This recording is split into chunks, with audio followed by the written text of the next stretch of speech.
गीता 18 के श्लोक नंबर 62 में भगवान स्वयं कह रहे हैं कि अर्जुन उस परमेश्वर की शरण में जा जिसकी कृपा से परम शांति व शाश्वत स्थान अर्थात सतलोक को प्राप्त होगा। वो परमेश्वर कौन है, कहां है, कैसा है, जानने के लिए कृपया अवश्य सुनिए जगत गुरु तत्वदर्शी संत रामपाल जी महाराज के अमृत वचन। ग्रीमाया मंगल गावती जगत किया हैरान, 1.25 लाख उपकार है 1 लाख नित खान।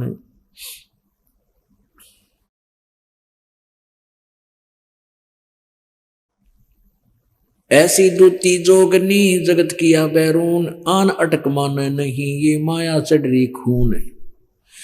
दानी को नहीं देत है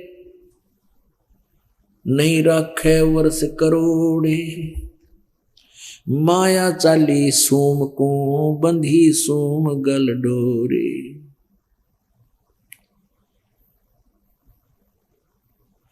अब क्या बताते हैं कि परमात्मा माया जो दानी व्यक्ति होते हैं वो संग्रह संचन नहीं करते, और जो सूम होते हैं जो कंजूस होते हैं उनके पास माया का संग्रह घना होता है। तो क्या बताते हैं, या माया मेहरी भई गई सोम दरबार, दानी कह नहीं जात है के कारण करतारे। दानी को तो देत हूं मैं ज्ञान ध्यान विश्वास, और भक्ति गरीबी बंदगी जो न्यपजय निज दास। शील संतोष विवेक जो दया धर्म कुल साज, ज्ञानी गलता ना रहे ना ममता की दाज। अब यहां प्रश्न उत्तर आप ही कर रहे हैं परमात्मा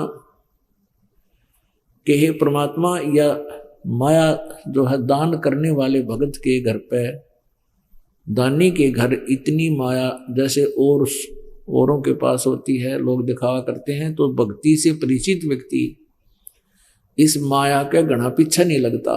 तो यहां प्रश्न किया है कि दानी कह नहीं जाते हैं क्या कारण करतार। तो परमात्मा कहते मैं अपने भगत के पास इस विष को घना नहीं रहने देता, और ज्ञानी दानी को तो देत हूं मैं ज्ञान ध्यान विश्वास, और भक्ति गरीबी बंदगी ही जो न्यपजय निज दास।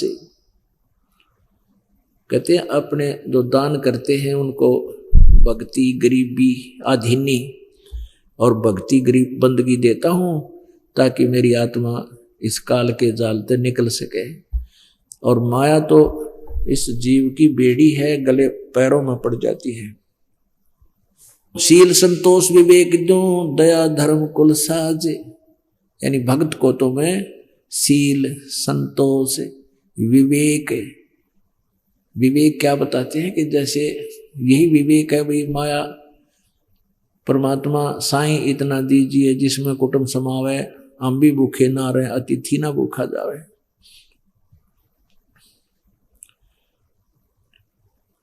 शील संतोष विवेक दूं दया धर्म कुल साज, और उस पुण्यात्मा के अंदर दया भर देता हूं, धर्म धार्मिक बनाता हूं, और वो फिर इस माया की आग में नहीं जलता।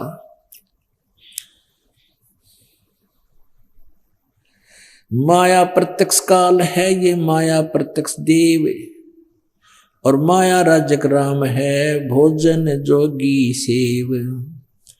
घेरे घारे काल है और सच्चे सर्वस जाए, ले डूबे गीतास को या माया जीवित खावे। कहते हैं जो संचित करते हैं, जोड़ते हैं, संग्रह करते हैं, वो तो खराब करेगी, ये तो काल है तेरा।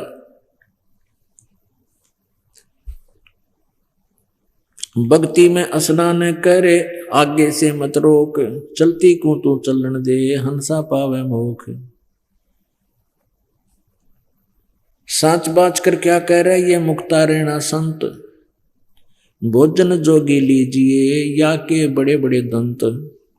गरीब रावण का कुल वंश सोने डूब गया दय माही, रावण का कुल वंश सुन डूब गया दैमाही, और संचत संचत ना थक्या, और पाया गाम न ठाई। माया कहते रावण के माया जोड़न तो छे क्या नहीं, और फिर कहते हैं कि ते नामो निशान नहीं रहा हुआ, माया यही रहेगी। माया जोड़ सुम लगी पाप की पीठ, और साधु नैन ना देखते, ये माया कौआ बीट। भक्त हैं, संत हैं, कहते हैं ये माया के ऊपर आसक्त नहीं होते। क्या बताते हैं, इंद्र दा राज कागदा बिष्टा। परमात्मा कहते हैं जब आपको ये ज्ञान हो जाएगा ना, सच्चाई इस मालिक का तत्व ज्ञान, तो आपके लिए स्वर्ग का राज भी काग की बीट दिखाई देगी। पुण्यात्मा बहुत बुरी तरह बांध दिया अपने को यहाँ इस काल भगवान ने। अब इस यहां से आपका मन हटाने के लिए ये एंटीबायोटिक कैप्सूल दिए जाते हैं परमात्मा के इस तत्व ज्ञान के, और इनको बहुत गहराई से आपने सुनना है, बहुत सावधानी से और गहराई से विचार करना है, तब आपके अंदर इसका रिएक्शन होगा। आप अंधे हो रहे थे माया जोड़ने में, आगे पीछे कुछ नहीं देखते थे, हम सभी ऐसे ही थे। जब से मालिक का ये ज्ञान हुआ है, ओए होए, उसी दिन से एक नया परिवर्तन आत्मा में आपा आ जाए, क्योंकि ये अंदर रिएक्शन करती है परमात्मा की वाणी, ये वैसी नहीं होती एंटीबायोटिक है, ये एकदम अंदर से बदलाव शुरू होगा, लेकिन थोड़ा समय अवश्य लगता है। माया साची सोम को ये लगी पाप की पीठ, साधु नैन न देखते, या माया कौआ बीट। कहा इंद्र के धाम की सभी लागी लार, सतनाम उर्म धरा ये संत उतर गे पार। माया मैलों चढ़ गई ये मारे मोटे मीर, को एक साधु बच गए ये फूके फकर फकीर। माया मैलों चढ़ गई खा लिए बड़खान, योद्धा मारे गर्द करे कोई न पावे जान। एक माया दुख भंजनी एक माया दुख मूल, एक माया तो गंध है एक माया है फूल। कहते हैं एक माया दुख बंधनी यानी दुखों को दूर करने वाली है, और एक माया दुख मूल, एक माया दुख का कारण है, जड़ है, और एक माया तो गंध है एक माया है फूल। अब कौन सी तो दुख बंधन करने वाली माया है, कौन सी दुख यानी फूल है, और कौन सी गंध है, गंदी है।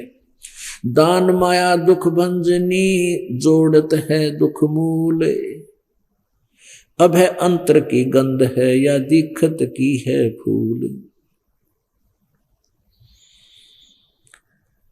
कहते हैं दान जो करते हैं या माया तुम्हारे संकटों का निवारण करने वाली है, और जो जोड़ जोड़ कर रखते हैं ये सब दुखों की जड़ है तुम्हारी। जिसके पास धन है उसको रात में भी नींद नहीं आती, क्योंकि धन 2 नंबर के काम बिना नहीं बनता, और 2 नंबर के काम में दिन रात दुखी रहे इंसान। फिर वो माया न कोई ले जाएगा, कोई दे को ना को कभी किसी बात की चिंता, फिर झगड़ा हो जाए, लट्ठम लट्ठा मुकदमे चला है बिरानवाटी। तो क्या कहते हैं कि दान माया दुख भंजनी संचित है दुख मूल, अभय अंतर की गंध है दिखत की तह है फूल।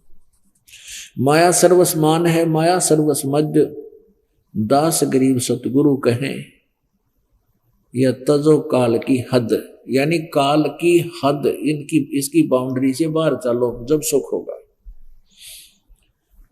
मन तो सुख के सागर बस रे भाई और न ऐसा यस रे। मन तू सुख के सागर बस रे भाई और न ऐसा यस रे। अब क्या बताते हैं परमात्मा से परिचित होने के बाद गरीबदास साहब जी कबीर परमेश्वर की महिमा बता रहे हैं। मन तो सुख के सागर बसरे भाई और न ऐसा यसरे। अब सुख का सागर क्या है? सुख सागर, सतलोक को सुख सागर बोला है परमात्मा ने।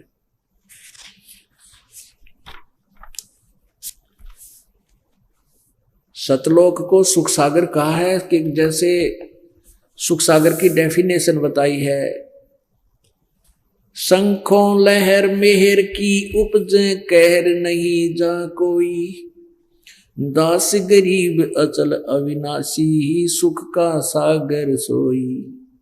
शंखों लहर मेहर की उपजे। पुणात्माओं, अब आपका यह बात समझ में आवेगी। आज से 200 वर्ष पहले, 150 वर्ष पहले और उससे और पीछे जाओगे तो इंसान इतना दुखी नहीं था जितना ईब दुखी है। और अब हमने ये माया का जो नकली सुख गणा दिखा है, जैसे कार होगी, कोठी होगी, अच्छे चटक मटक कपड़े सुंदर पहनना हो गए, तो हम आज यूं दिखे हैं कि बड़े समाज जो है ना विकसित हो गया, शिक्षित हो गया और बड़ा सुखी है। इतना महादुखी है। कितना देख लो जाके, ऑफिस में देख ले जो नौकरी करते हैं, 24 घंटे टेंशन रहती है। घर में देख ले, आज सी आग लग रही है ना, सास बहू की बनती है, ननद के लिया बहू, भाभी के लिया झगड़ा, आपस में, यानी 100 प्रकार की व्यवस्था, भाई भाई का आपस में मुटाव, बच्चे होते थोड़े सियाने जब पता नहीं किस प्रकार की व्यवस्था बन जाती है। तो कोई भी जीव सुखी नहीं है। अब आपका यह बात समझ में आएगी। अगर 200 वर्ष पहले भी परमात्मा भी आए थे, एक तो शिक्षा का अभाव बना था और दूसरा ये था कि आदमी अपनी, इतना काल नहीं था जितना वर्तमान में है, इतनी बीमारियां, दुख नहीं थे, अच्छा आहार था। आज से 50 वर्ष पहले की तो हमें याद है, कम से कम 10-12 साल के हम समझने लगे थे। उसमें जो हम दूध, घी और अन्य अन्न आहार करते थे, वो टेस्ट आज नहीं रहा उस सन में, ना घी में रहा, ना दूध में रहा, और ना वो शरीर ऐसा स्वस्थ और ऐसा तगड़ा रह रहा। तो कहने का भाव यह है कि पहले हम बहुत ठीक थे और भगवान को हम उसी समय चाहते हैं जब चौगर देते हमारी जो है ना 92 वाले। तो आज कोई सुखी नहीं है और इसलिए परमात्मा एक ऐसी शक्ति है, उसको बारे में हमें पता भी होता है कि जो किसी से भी काम ना बढ़ाओ, भगवान किया करे, तो फिर हम भगवान की तलाश में चलते हैं। तो आज एक और हमारे लिए वरदान बन गया कि हमने, आप जी ने अब से पहले जितने भी आपके पूज्य देव थे सारे अजमा के देख लिए, और जितने संत थे, पंथ थे, उड़ धक्के खा के देख लिए, कोई लाभ नहीं हुआ। और फिर यहां आके देख लो, रोज नए सुख देगा आपको परमात्मा, और सुख देगा इसलिए कि आप फिर यहां आया करोगे और भगवान के इस गुण को समझोगे, परमात्मा को पहचान पाओगे। तो क्या बताते हैं कि शंखों लहर मेहर की उपजे और कहर नहीं जा कोई, दास गरीब अचल अविनाशी सुख का सागर सोई। एक कभी कभी किसी दिन आपके मन में एक ऐसी हिलोर उठती है, इतना आनंद सा बन जाता है, ना कोई बुरा लगता है, दुश्मन के प्रति भी आपका कोई विरोध नहीं रहता। अपने ऑटोमेटिकली अगर उसके प्रति आप ईर्ष्या पैदा करने चाहो ना, उस क्षण में वह भी नहीं हो सकती। ये दास के साथ घनी बार बीत रही है। और उसके जाने के बाद वह होती है थोड़ी बहुत देर की, बस ज्यादा 1-2 मिनट रह जाया करे कई बार। उसके बाद फिर वही खचड़ा भरा ही अंदर से, वो अपना ये कर दूंगा, वो कर दूंगा, उसने ऐसा नहीं किया, ये नहीं हुआ है, उसका देना था, उसका लेना था। ये कैर की लहर शुरू होगी। वो मेहर की लहर थी, यानी सबके ऊपर दया भाव बन गया। कहते ऐसी सतलोक के अंदर शंखों लहर मेहर की उपजे और कहर नहीं जा कोई, दास गरीब अचल अविनाशी। अचल यानी शाश्वत, जो कभी समाप्त ना हो, अविनाशी और सुख का सागर। सागर माने समुद्र। ओहो, अब एक एक शब्द में इतना गूढ़ रहस्य भरा, जैसे समुद्र ना आप देखो, इस सागर सुख सागर के समझाने के लिए समुद्र में कभी देखा हो जा करके, जब समुद्र में 100 किलोमीटर चला जाता है तो पीछे की कोई वस्तु नहीं दिखती और आगे की नहीं दिखती, केवल जल ही जल दिखाई देता है। तो कहते हैं उस परमात्मा सच्चे लोक में सतलोक में जाने के बाद वहां वो सुख का सागर है, जहां जल ही जल, यानी सुख ही सुख, सुख ही सुख, सुख ही सुख, दुख नहीं। तो इसलिए परमात्मा कहते तू यहां कित आप हंस्या और निकल ले यहां से, चलो वहां चलते हैं। एक बात विचार करना पुण्यात्मा, यहां से दिल हटाने के लिए ये बातें, ये फार्मूले आपके काम आएंगे कि आप जी ने यहां से तो जाना पड़ेगा। आपकी मृत्यु डेफिनेट है और मृत्यु होगी और जाना भी पड़ेगा। जिस वस्तु को आप अपना मान रहे हैं वो आपकी नहीं है। आपने पहले ना पता था तो बिल्कुल नोट कर लेना किधर डायरी में, ये आपकी कुछ भी नहीं है। ना बेटा तेरा है, ना बेटी तेरी है, ना कार आपकी है, ना कोठी आपकी है, ये काया भी आपकी नहीं है। तो जब हमने मरना तो है ही, चलो जब तक हम यहां हैं, हमारा परिवार है, इस परिवार को भी भगवान के चरणों में लगा दे, इनका आप रुखाड़ा होगा। हम बच्चे की कहाँ तक रखवाल कर सकते हैं? हम खेत में जा रहे हैं या अपने कोई नौकरी कर रहे हैं, कोई दुकान पर, कोई मजदूरी पर, और बच्चे स्कूल जा रहे हैं, वहां कौन रखवाल करेगा? क्या हम करते हैं? और ना जाने कितनी दुर्घटनाओं में क्या क्या घटना घट रही है। तो कहने का भाव यह है कि इस जो हम पर बच्चों को भी अपने भगवान के आश्रित कर देंगे, इनका भी शुभ कर्म शुरू होगा, आई बला इनकी भी टलेंगी। तो फिर ये सोच कर रखे कि हमने जाना पड़ेगा यहां से। तो जाना है तो इसी जगह क्यों ना जाऊं, फिर बोर्ड का ना आना पड़े। अगर मान लीजिए आपका यहां जन्म हो गया, दूसरा तो गधा बन गया, कुत्ता बन गया, तो उसने के चाटाएंगे। यहाँ के इस व्यवस्था से हम दिल हटावें। और जो ढीठ हैं जिनकी, क्योंकि पिछले ज्ञान अज्ञान को घना सुन रखा, ये ज्ञान अभी तक में मिला नहीं था, इस आधार पर हम इतने ढीठ हो गए। एक बार ये दास एक भगत सत्संग सुना रहा था, जो पहले थोड़े बहुत होते थे भगत, कोई आ जाता था उसको वैसे बैठ कर सुनाते रहते थे चर्चा। शुरुआत एक एक दो करी थी। तो वो कहने लगा जी आपके ज्ञान में कोई कमी नहीं लगती, मैंने प्रमाण साथ है और मैं हूं धुन का पक्का, मैं जिस काम पर लग गया करूं उसने पूरा करके छोड़ दिया करूं।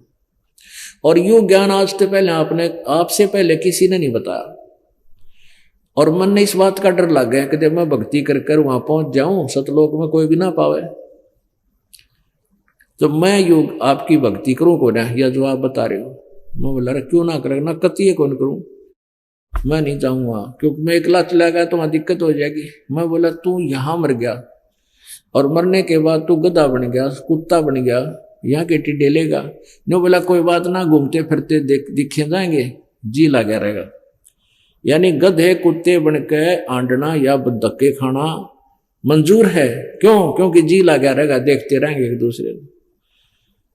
तो अब उसका दोष भी नहीं मानता दास, क्योंकि हमने अभी तक ये जन्म और मृत्यु यही की व्यवस्था में हम रंगे जा चुके।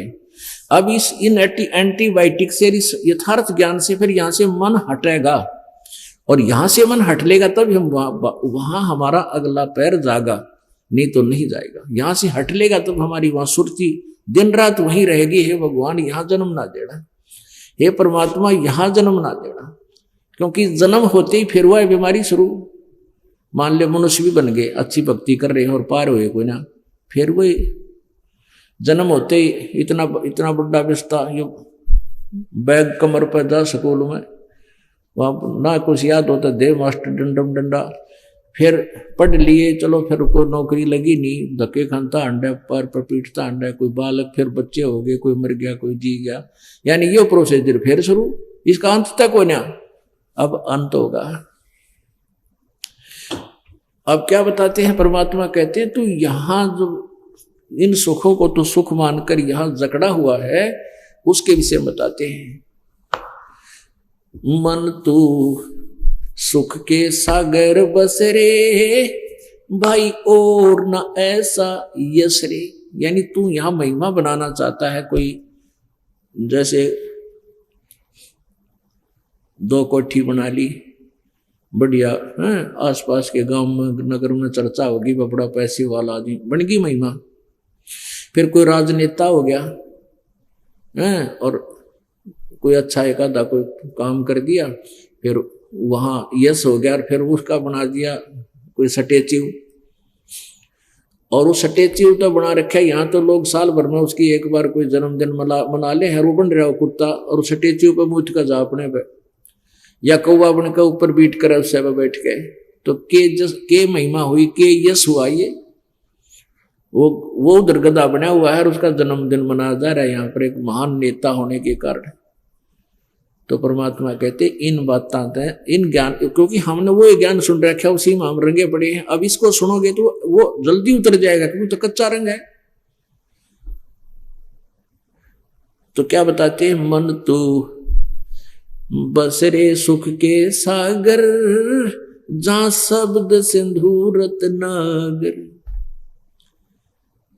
मन तू सुख के सागर बस रे भाई और न ऐसा यश रे। अब क्या बताते हैं कि तुम मान लीजिए आप जी कितना कमाई कर लोगे, कितना धन इकट्ठा कर सकते हो इस सारे जीवन में, और उससे क्या प्राप्ति होगी। क्या बताते हैं, सर्व सोने की लंका होती वो रावण से रणधीरम। सर्व सोने की लंका होती रावण से रणधीरम।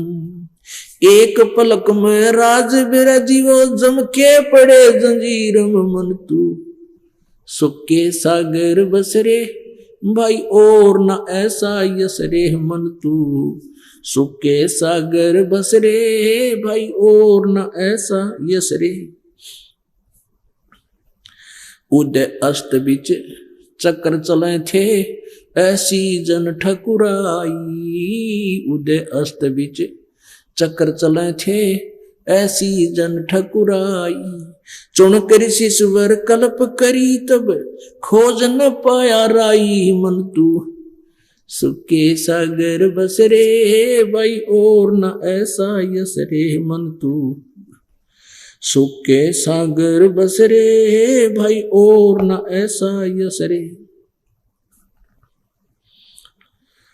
दुर्योधन से राजा होते संग इकोतर भाई। दुर्योधन से राजा होते संग इकोतर भाई। 11 अक्षौणी संग चले थी देही गीद ना खाई। मन तू सुख के सागर बस रे भाई और न ऐसा यश रे। 60,000 सगड़ के होते कपिल मुनीश्वर खाए। 60,000 सगड़ के होते कपिल मुनीश्वर खाए। एक पुत्र उतान पात का वो देव पद को पाए। मन तू सुख के सागर बस रे भाई और न ऐसा यश रे। भाई राम नाम प्रहलाद पढ़े थे अरण्यक से पूना भाई। राम नाम प्रहलाद पढ़े थे अरण्यक से पूना भाई। नरसिंह रूप धरे नारायण वो खम्भ पाड़ के आए। मन तू सुख के सागर बस रे भाई और न ऐसा यश रे। मन तू सुख के सागर बस रे भाई और न ऐसा यश रे। भाई नामदेव नाम प्रभु का रटते। नामदेव नाम निरंजन राते जाकी छान छवाई। नामदेव नाम निरंजन राते जाकी छान छवाई। एक पलक में देवल फेरा व मृत्यक गऊ जवाई। मन तू सुख के सागर बस रे भाई और न ऐसा यस रे। भाई काशीपुरी कबीरा होते ताही लखो रे भाई, काशीपुरी कबीरा होते ताही लखो रे भाई। बन के सो बन जारा उतरे वनो लख बालद आई मन तू। सुख के सागर बस रे भाई और न ऐसा यस रे। भाई कनक जनेऊ कंद दिखाया भक्ति करी रविदासा, कनक जनेऊ कंद दिखाया भक्ति करी रविदासा। दास गरीब कौन गति पाव वो मगहर मुक्त विलासा मन तू। सुख के सागर बस रे भाई और न ऐसा यस रे। मन तू सुख के सागर बस रे भाई और न ऐसा यस रे। अब यहां इस शब्द के अंदर संत गरीबदास जी ने परमेश्वर की महिमा सारी बता दी। क्या बताया है कि सर्व सोने की लंका थी वह रावण से रणधीरम, और एक पलक में राज विराजी और जम के पड़े दबीर। सारी सोने की लंका बना रखी थी, सोने की, स्वर्ण की, गोल्ड की, और सूरवीर था रावण। और जब उसका अंत हुआ, एक पलक में राज विराजी यानी राज से रहित हो गए और काल के फंद गिर गए। पता नहीं किसी और नहीं मजा होगा। फिर बताते हैं उदय अष्ट भी चक्र चले थे ऐसी जन ठकुराई, और चुनक ऋषि ईश्वर कल्प करी फिर खोज न पाया राही। पिछले पुनः के आधार से एक मान दाता नामक चक्रवर्ती राजा था। चक्रवर्ती यानी पूरी पृथ्वी पर उसका शासन था। और एक बार फिर उसके जब समय आ जाता है ना, बैटरी डिस्चार्ज हो जाती है, आगे भक्ति करते को ना न्यो दुरुक्ति हुआ कर उनकी। उसने एक घोड़ा छोड़ दिया, उसके साथ सैकड़ों सैनिक साथ भेज दिए, और घोड़े के गले में एक पंपलेट लटका दिया कि जिसने पृथ्वी के ऊपर जिस भी किसी नीचे छोटे राजा ने, किसी नरेश ने चक्रवर्ती राजा यानी मानधाता राजा की अधीनता स्वीकार नहीं है, वो युद्ध करने के लिए तैयार हो जा और घोड़े को पकड़ ले। तो वो घोड़ा सब जगह घूमया, किसी ने नहीं पकड़ा। एक चुनक नाम के ऋषि थे, एक चुनक नाम के ऋषि थे। उन्होंने वेदों अनुसार ज्ञान को अपने आप निष्कर्ष निकाला कि यजुर्वेद अध्याय नंबर 40 के श्लोक नंबर 15 में लिखा है कि ओम कर्तु समर किलवे समर और कर्तुम समर। क्योंकि वेदों में पूर्ण परमात्मा की महिमा कलम तोड़ गाई हुई है, लिखी हुई है, लेकिन पूजा की विधि केवल ब्रह्म तक की ही है, ओम नाम का जाप है। पूर्ण परमात्मा की भक्ति के लिए, उसकी विधि साधना के जानकारी के लिए ऑप्शन छोड़ रखा है कि कुतत्वदर्शी संत जो परमेश्वर की वाणी से परिचित हो उससे जाकर उपदेश ग्रहण करो, वो बताओगा पूर्ण परमात्मा के पाने का मार्ग। इस बात को वो समझ नहीं सके, उन्होंने ओम नाम को पूर्ण परमात्मा का जानकर साधना शुरू कर दी। हजारों वर्ष तक साधना करते रहे, साथ में हठ योग करते रहे, एक स्थान पर बैठकर उससे सिद्धियां आ जाती है। अब उस ऋषि ने देखा कि ये घोड़ा जिसके ऊपर कोई विराजमान नहीं है, सैनिकों से उसका कारण जाना कि इस घोड़े पर आदमी सवार क्यों नहीं है। सब बताया कि राजा मानधाता चक्रवर्ती का पर्सनल औरस है और इस पर कोई नहीं बैठ सकता। इसके गले में ये लिखा हुआ, इसमें लिखा है कि जो राजा, जो भी कोई नरेश और चक्रवर्ती राजा के अधीनता स्वीकार करना नहीं चाहता है, वो युद्ध करने के लिए तैयार हो जाए, घोड़े न बांध ले। अब जब खोटे लग गए हैं ना, न्यू लग गए हैं, अब उधर से उस ऋषि के भी खोटे लग गए, उधर से उस मानदाता चक्रवर्ती के भी बुरे दिन आ गए। अब चुणक नाम के ऋषि ने वेदों तक की साधना, काल की साधना की और एटम बम बन गया। उसके मन में फिर काल के हाथ में रिमोट है, मन में उत्पन्न कर दी ये भावना कि राजा को अभिमान हो गया, इसके अभिमान को मैं ठीक करूंगा। तो उस ऋषि ने कहा कि भाई सैनिकों, इस घोड़े को मैं पकड़ लेता हूं, राजा का युद्ध मैंने स्वीकार कर लिया। अब वो सैनिक कहने लगे, रे कंगले, तेरा दाने खाना नहीं, दाने तो खाने को नहीं, और तू युद्ध करेगा चक्रवर्ती राजा से, तेरी क्यों साथ बोल दे रही है, क्यों तेरी सामत आ रही है, अपना बैठ के भक्ति कर ले, रट ले राम, टाइम पास कर। तो वो कहने लगा, भाई मैंने जो कह दिया ना, मैंने युद्ध स्वीकार कर लिया। तो सैनिकों ने वो घोड़ा बांध दिया उसी वृक्ष का, जिस वृक्ष के नीचे झोपड़ी थी मां इस चुणक ऋषि की, और राजा को बता दिया कि आपका युद्ध एक चुणक नाम के ऋषि ने स्वीकार कर लिया। राजा के पास 72 करोड़ सेना थी, उसकी 4 टुकड़ी की, 4 विभाग किए, 18 करोड़ के।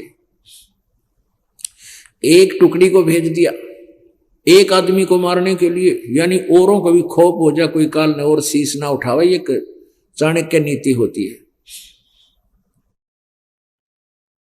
तो उधर से ऋषि ने अपने जीवन काल में जो डले डोए थे उसकी 4 पुतली बना ली, 4 एटम बम बना दिए सिद्धि से। वचन में बहुत बड़ी पावर होती है। उससे एटम बम बना लिए 4, एक टुकड़ी आई, एक एटम बम छोड़ दिया और उसने 18 करोड़ सेना का कत्लेआम कर दिया। दूसरी टुकड़ी राजा ने भेजी तो उसने दूसरी पुतली छोड़ दी, तीसरी सेना टुकड़ी भेजी तो तीसरी छोड़ दी, ऐसे चौथी भेजी, चौथी छोड़ दी। यानी मानधाता चक्रवर्ती उदय अस्त पर जिसका राज था, यानी सूर्य उदय हुए अस्त तक और छिपे जहां तक, अर्थात पूरी पृथ्वी पर राज्य था, उसका सर्वनाश हो गया। और उधर से ऋषि, वो चुणक ऋषि इस बात से सारे प्रसिद्ध हो गया, उसका यश हो गया। पहले मानदाता चक्रवर्ती का यश था, महिमा थी, पूरे पृथ्वी का शासक है, सारी पृथ्वी पर राजा, वो झूठा यश। उधर से उस पर ऋषि की का यश हो गया, बड़ा महान ऋषि था, उसने ऐसा कर दिया।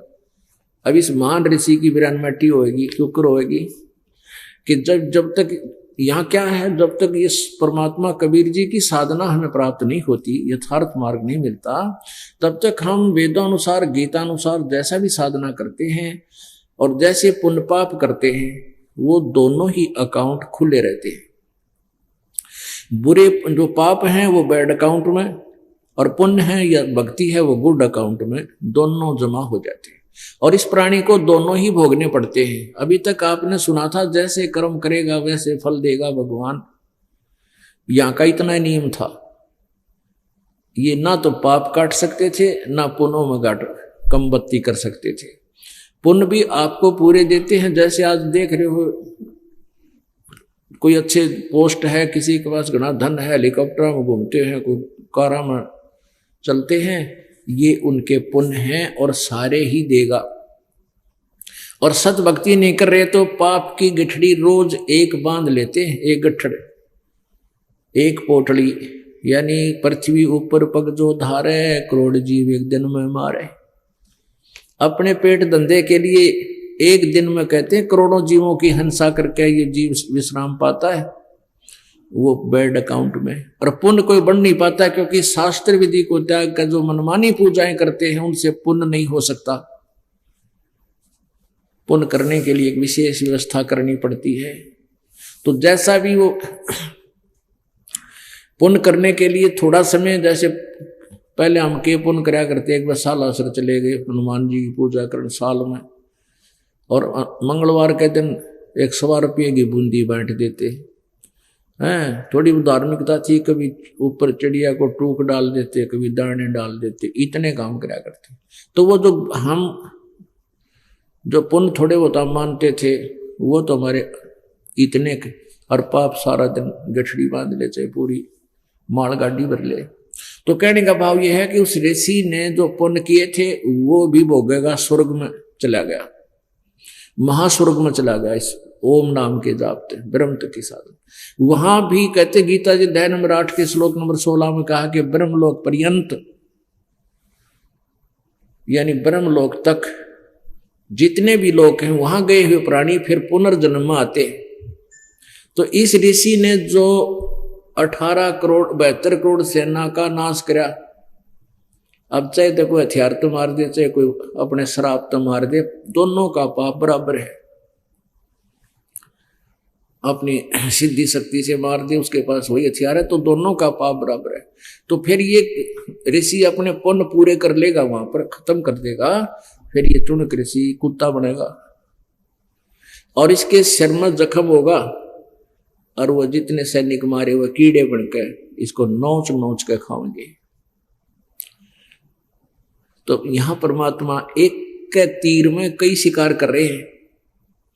भाई उदय अस्त बीच चक्कर चले थे, ऐसी जन ठकुराई।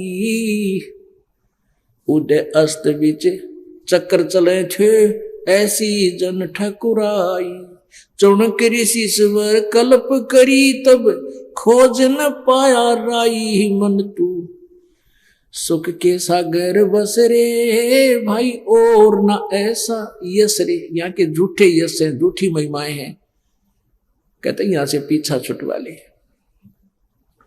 फिर जो परमात्मा की शरण में आए हैं उनके साथ कैसी मदद करता है मालिक। भाई राम नाम प्रहलाद पढ़े थे, अरना कुछ ना भाई। उसका पिता ही दुश्मन बन गया प्रहलाद का, उसका हिरण्यकशिपु। क्योंकि प्रहलाद कहा करते पिताजी परमात्मा की भक्ति से ही जीव कल्याण हो सकता है, आपके नाम से आपकी भक्ति से नहीं हो सकता। इससे बात पर पिता पुत्र का झगड़ा शुरू हो गया। मान बढ़ाई में आकर के मेरा ही पुत्र मेरी आज्ञा का पालन नहीं करता है, तो खूब यातनाएं दी। आखिर में परमात्मा ने उसका बक्कल तारा। कहते हैं ब्राह्मण बाणा कर्म कसाई, हिरण्यकशिपु छाती तोड़वाई। तो यहां कहते हैं राम नाम प्रहलाद पढ़े थे, हिरण्यकशिपु ना भाए, यानी उसने अच्छा नहीं लगा। और नरसिंह रूप धरे नारायण, खम्भ पाड़ के आए। कि जो भक्ति करते हो आपके साथ भगवान रहेगा, आप प्राप्ति आएंगे उनको हल्का करेगा और बिल्कुल को आखिर कर देगा, अनर्थ कर देगा, फिर आगे भगवान उसका बक्कल तारेगा, उनकी मदद की जाती है। और ये जैसे मानदाता, जैसे चक्रवर्ती, पूरी पृथ्वी का राजा जो सत भक्ति नहीं कर रहा था उसकी ब्रान माटी हुई, कुल नाश हुआ।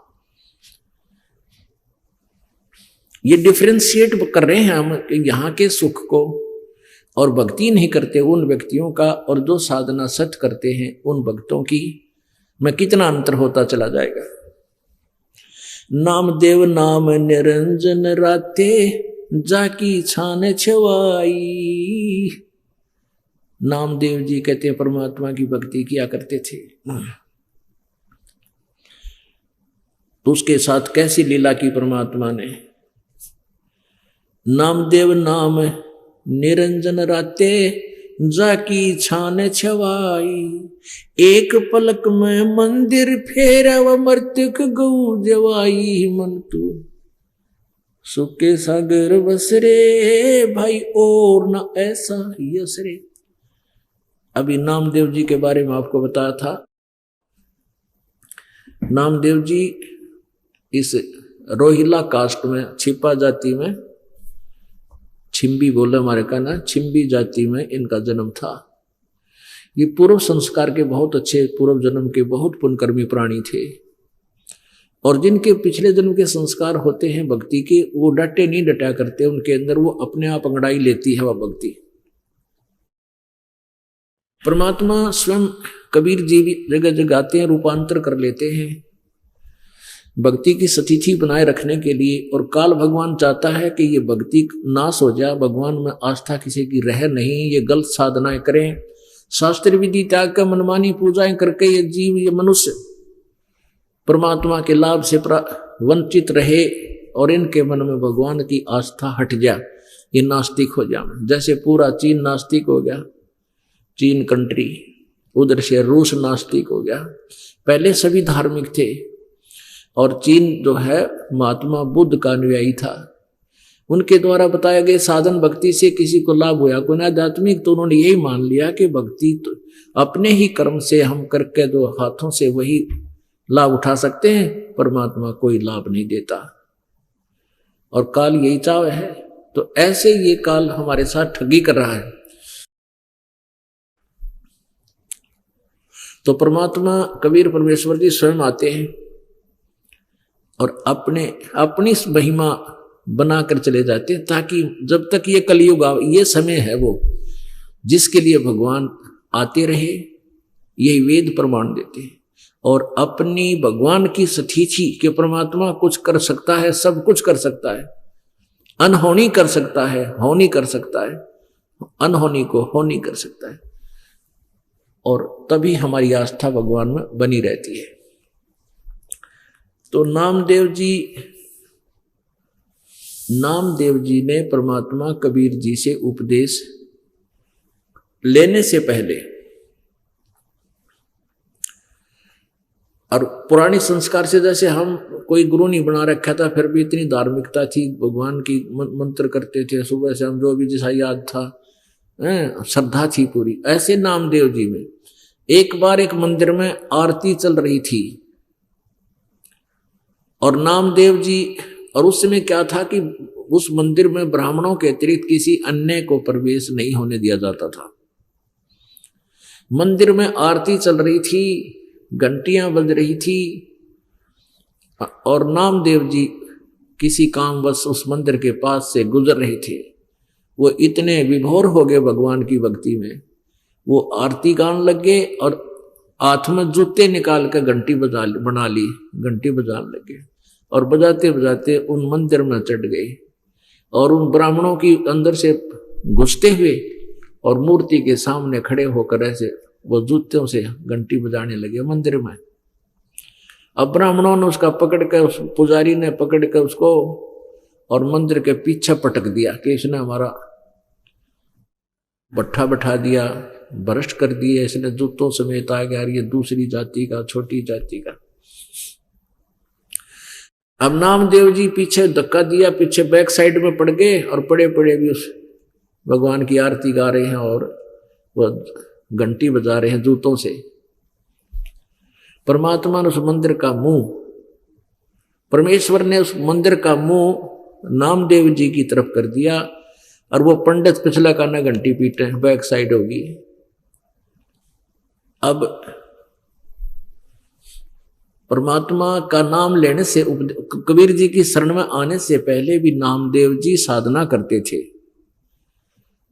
क्यों करते थे? क्योंकि उसमें पिछले संस्कार थे। और फिर परमात्मा का नाम लेने के बाद परमात्मा जिस स्थिति पर उनको लाना चाहते थे कि इस ओम से ऊपर भी कोई और मंत्र है, इसको नामदेव जी स्वीकार करना नहीं चाहते थे। भले गुरु बना रखे थे लेकिन उनके मन में जगह नहीं थी सतनाम प्राप्ति की। तो उधर से क्या, नामदेव जी 2-3 दिन के बाद उस रंका और बंका के घर पर गए, क्योंकि गुरु भाई होने के, बाण भाई होने के कारण आपस में कभी कभी बैठकर चर्चा किया करते थे। तो जो ही वो नामदेव जी रंका के घर पर गया, वहां के देखा कि उनकी लड़की वंका एक पट्टी तैयार करे थी, जैसे देसी हिसाब किताब तक को जड़ी बट्टी कूट काट के पट्टी तैयार करे थी किसी जख्म पर बांधने के लिए। नामदेव ने पूछा, बहन क्या हो गया, किसको क्या लग गया, क्या आंटी को कुछ हो गया या अंकल के कुछ चोट लगी? कहने लगे, रे नामदेव तू बाज नहीं आता। वह कहने लगी, नामदेव तू बाज नहीं आता और तू भगवान को बहुत दुखी करता, गुरुदेव को। नामदेव जी ने कहा, क्या हो गया बहन?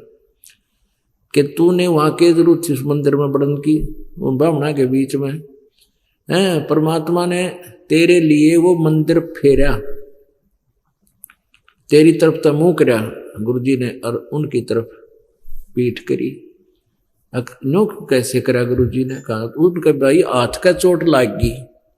अब परमात्मा कहते सोचल छिद्र मैं करूं, हम इतने ढीठ हैं, गुरु भी बना लेते हैं लेकिन अपने आड़ी जो पुरानी अटकल है उससे नीचे नहीं आते, ना उसे ऊपर चलने की चेष्टा करते।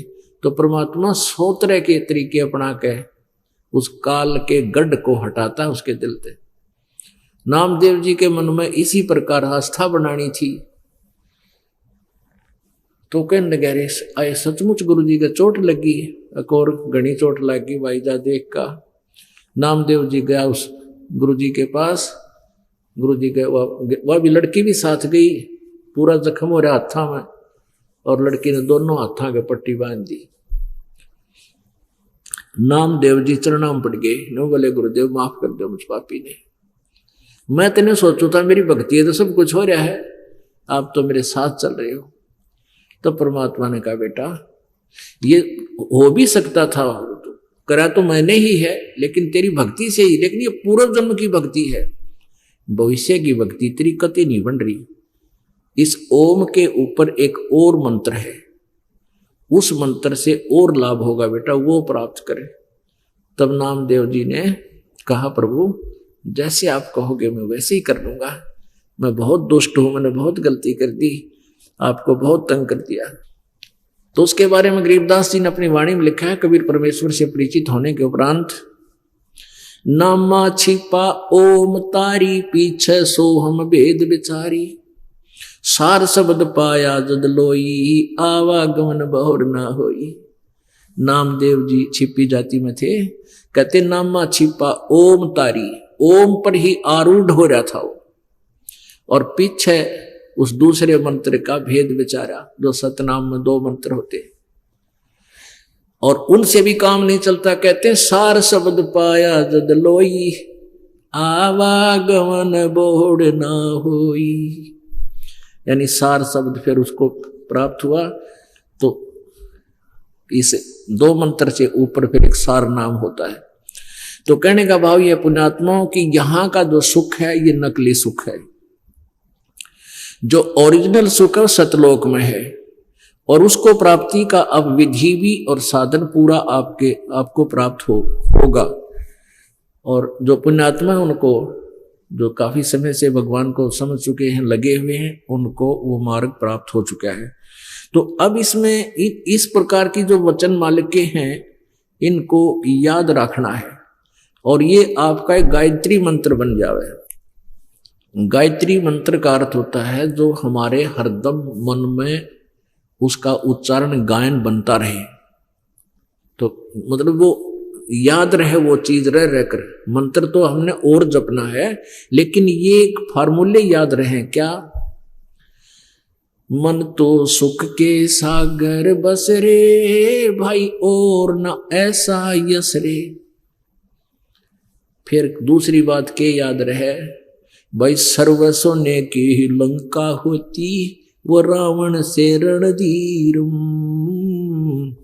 सर्व सोने की लंका होती वह रावण से रणधीरम। एक पलक में राज बिराजी वो जम के पड़े जंजीरम। मन तू सुख के सागर बस रे भाई और न ऐसा यस रे। फिर क्या बताते हैं? मन तू बस रे सुख के सागर जहां शब्द सिंधु रत्नागर। मन तू बस रे सुख के सागर जहां शब्द सिंधु रत्नागर। अब यहां से मन हटाने के लिए, क्योंकि काल के लोक में हम रह रहे हैं, आप जी यहां से जाते हो, परिवार में हो सकता है पूरा परिवार भी उपदेशी हो आपका, नहीं तो ज्यादातर किसी परिवार में 2 नाम ले रखा है, किसी ने 1 न ले रखा है। और पूरा परिवार भी अगर उपदेशी है तो ना रिश्तेदारी में कोई या चर्चा है, ना पड़ोस में है, ना गांव में, ना कहीं आप कार्य में जाते हो वहां कोई चर्चा नहीं मालिक की। तो आपको इसलिए बताया जाता है कि ये रह रह कर याद रखो इस बात ने, नहीं तो संसार की चकाचौंध में आपको भूल पड़ जाएगी। के याद रखे, मन तू बसरे सुखे सागर, जहां शब्द सिंधुरत नागर। कोट जन्म तन भ्रमत हो गए, कुछ ना हाथ लगा रे, कुकर सुकर खरबा बोरे, कौआ हंस बुगारे। कोटि जन्म तू राजा क्यों ना, मिटी न मन की आशा, भिक्षुक होकर दर दर घूमया, ये मिला ना निर्गुण रासा। अब ये बारग ना मिलने से जो आज आपको प्राप्त है, ये आध्यात्मिक यानी सत्य मार्ग तत्व ज्ञान ना मिलने से आप जी ने कैसी कैसी सुविधाएं भी प्राप्त की, ओम तक के नाम की जाप करके। क्योंकि पहले सब वेदों अनुसार साधना ही करते थे। या तो कलयुग में काल ने बिजली गिरनी थी, 36 पंथ बना दिए, 36 नाम नारे नारे बना दिए, उनको कोई लाभ होना ही नहीं, सब दुखी हो गए। वेदों अनुसार साधना करने से भी जीव को, जैसे आप जी को महावीर जैन जी की जो जीवनी कई बार दिखाते हैं, उन्हीं के द्वारा लिखी हुई, यानी जैनियों के द्वारा लिखी हुई। तो उसमें क्या लिख रखा है कि 30 करोड़ बार तक गधा बना, 60 करोड़ बार गधा बना, 30 करोड़ बार कुत्ता, और मेरा ने कितना लिख रखा है। और फिर लिखा 80 लाख वर्ष बार, 80 लाख बार देवता बने। तो ये है यहाँ का कि पुण्य अलग लिखे जाते हैं, पाप अलग, पुण्य भी भोगने हैं, पाप भी। ये जो परमात्मा का जो विधान है ये क्लियर हुआ। तो 80 लाख बार तो देवता बन गए महावीर जैन जी का जीव, और 60 करोड़ बार गधा तो एक कब बना बतेरा, 60 करोड़ तो बहुत बूढ़ा काम हो जाए उसके जी ने। तो परमात्मा ये बताना चाहते हैं, कोट जन्म तन भ्रमत हो गए और कुछ नहीं हाथ लगा रे। आज आप करोड़पति हैं और कल मृत्यु हो जाए फिर क्या, गधापति उड़ा कि तो कुमार का फंसा पावे दे लट्ठम लट्ठा। तो परमात्मा कहे कोट जन्म तन भ्रमत हो गए, कुछ ना हाथ लगा रे। कुकर सुकर, कुत्ता गधा सुअर खर, कुकर सुकर खर बया बोरे, कौआ हंस बुगारे। कोटि जन्म तू राजा की न्या। अब छोटी मोटी कोई सुविधा प्राप्त करके तू चौड़ा हो रहा है, करोड़ जन्म तक तू राजा बन लिया, फिर बुरान मट्टी होगा मेरा, और फिर मांगता फिर मनुष्य जीवन हुआ तो फिर मन माना कि तो मजदूर बन गया। कोटि जन्म तू राजा की न, मिटी न मन की आशा। आप देखते हो जैसे कोई सरपंच बन जाता है तो इतना सोचा है मैं अगले बार चेयरमैन बनूं ब्लॉक का, फिर वो भी मान ले सूत बैठ जाए, सोचा कि एमएलए में टिकट मिला है। एमएलए बन जाता है तो सोचा मंत्री का दाव तो लगे ही लगे, और मंत्री बन जाए है तेन उकड़ू हो जाए, सोचे शायद अगली योजना में चीफ मिनिस्टर बन जाऊं। चीफ मिनिस्टर बनने के बाद ये उसकी नीति रहती है कि मैं प्रधानमंत्री बनूं, और फिर काल के बना देता है। जब इनकी पुण्य समाप्त हो जाते हैं वो वहीं कड़च कर देता है।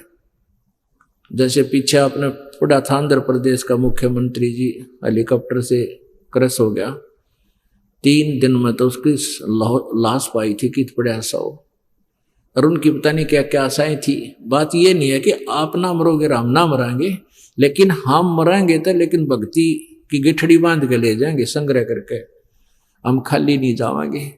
और इस भक्ति के कारण हम सतलोक पहुंच जाएंगे जहां कभी मृत्यु नहीं होगी।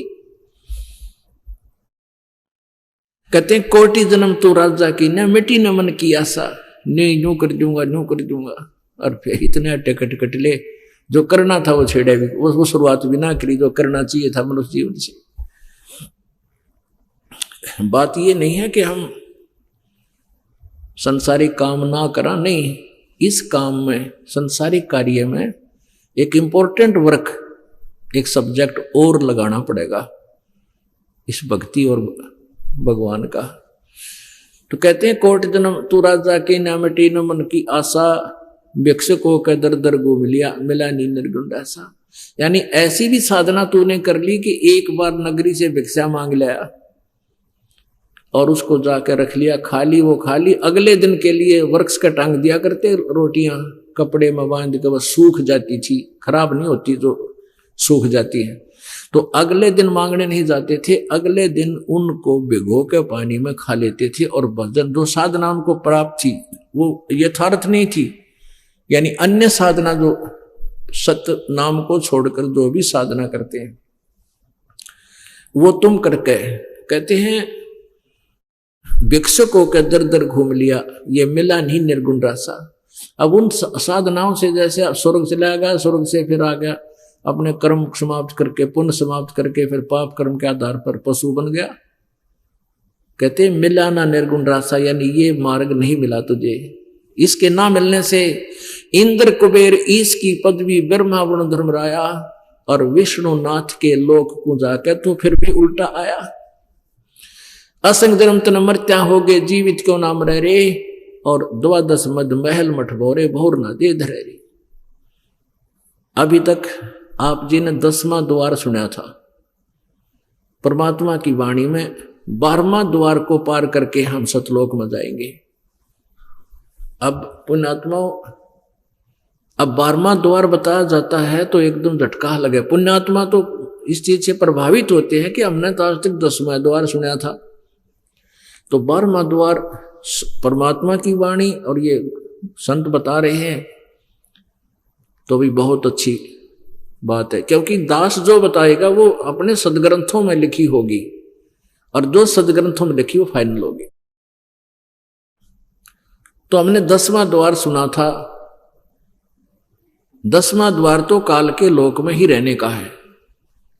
जो 11वां द्वार है वो परब्रह्म के लोक में खुलता है। 12वां द्वार है वो परम अक्षर ब्रह्म के यानी सतलोक में, उस सतलोक में खुलता है।